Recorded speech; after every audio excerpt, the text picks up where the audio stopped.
Now, the story I'm going to tell you today is about a tragedy that actually happened 40 years ago on a small island, barely a dot on the map, called Goyo Island.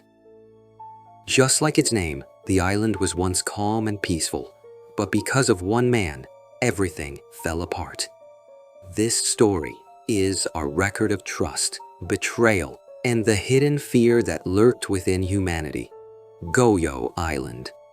About 40 households, a little over 50 residents, lived huddled together there. Cut off from the outside world, they led a simple life of fishing and farming. Everyone knew each other's faces, and leaving doors unlocked was just a given.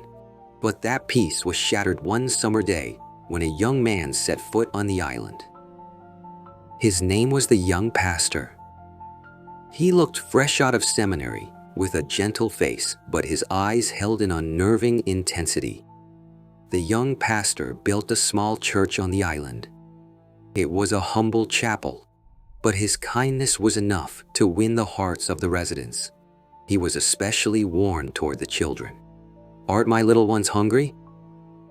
he would say, with a touch of quiet affection, and he even took out a bandage from his pocket to treat their small scrapes. The children called him the kind mister and adored him.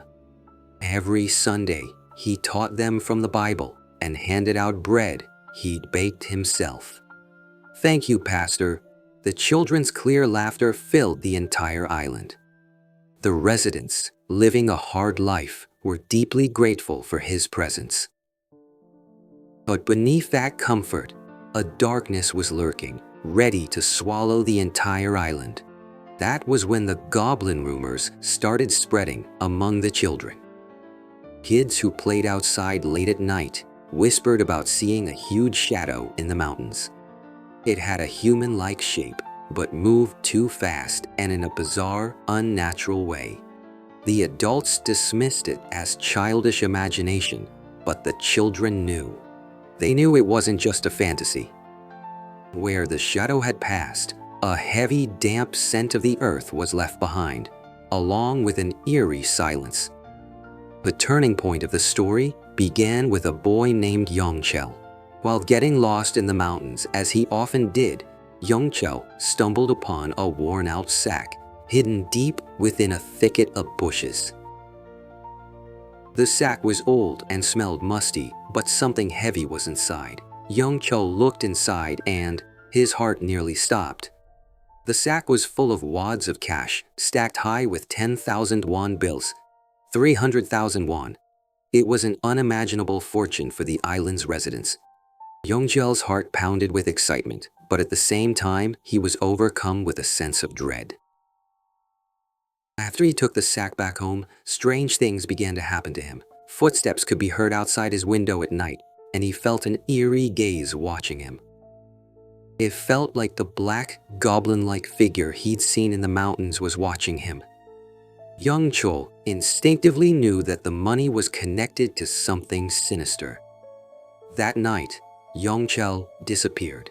All the islanders searched for him, calling his name until morning, but there was no sign of him. Days later, Yongchel was found lifeless on the shore below the cliff, where the cold seawater lapped against the rocks. The villagers thought he had just slipped and fallen, but the children knew. They knew Yongchel hadn't died in an accident. He had been murdered by someone. And they were convinced that the culprit was one of the goblins they had seen. After Yongchol's death, the children began to suspect the young pastor. They had caught a glimpse of his room through an ajar shutter, and they saw the worn-out sack lying there.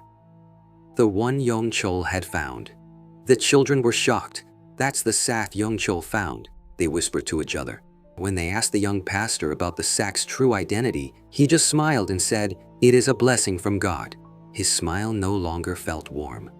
The residents of the island had also noticed that the pastor, who was supposed to be poor, owned an expensive camera and took pictures of the scenery often.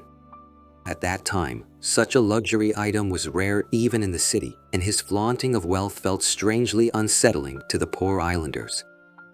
In his sermons, the young pastor often preached about a world where everyone works equally and lives well.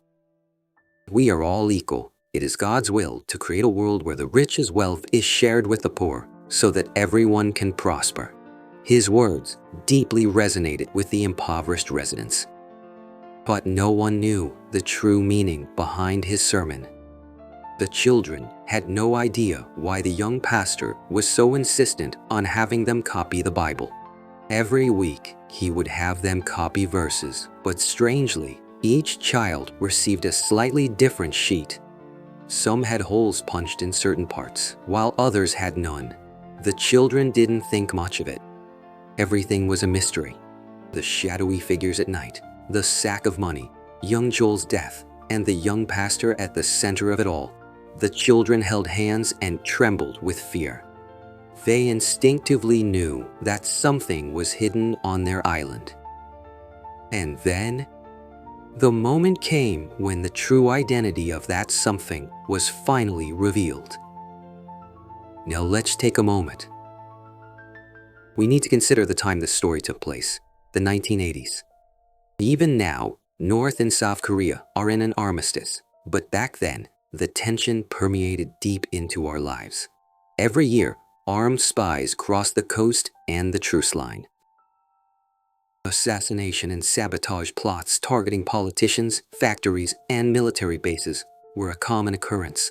This is a story about how the darkest and most secretive shadow of that era came to swallow a peaceful island village. The young pastor was, in fact, a North Korean spy. He had used the pure faith of the residents to hide his identity and receive operational funds. The goblins the children had seen were his fellow agents. The money young Chol found was the operational funds, and he had died a tragic death for discovering the secret. The children's innocent Bible copying was a code to decipher North Korea's orders. Without knowing it, they had become a vital communication network and a tool for ideological indoctrination. He preached about a world where everyone works equally and lives well, secretly instilling communist ideology into the islanders. His death was not the end of it all. The most horrifying part of this tragedy was just beginning.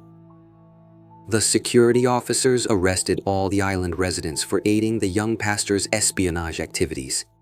The villagers were questioned for a long time. And so, Goyo Island became a desolate village where outsiders were always met with suspicion and the residents were distrustful of one another. One by one, the islanders left, and now only seagulls and ruins remain, making it a popular spot for fishing enthusiasts.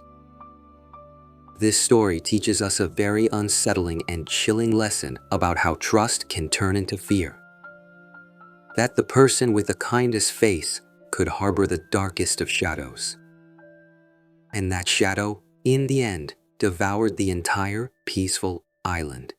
This is not just a story. It is a real record of a tragedy that happened 40 years ago.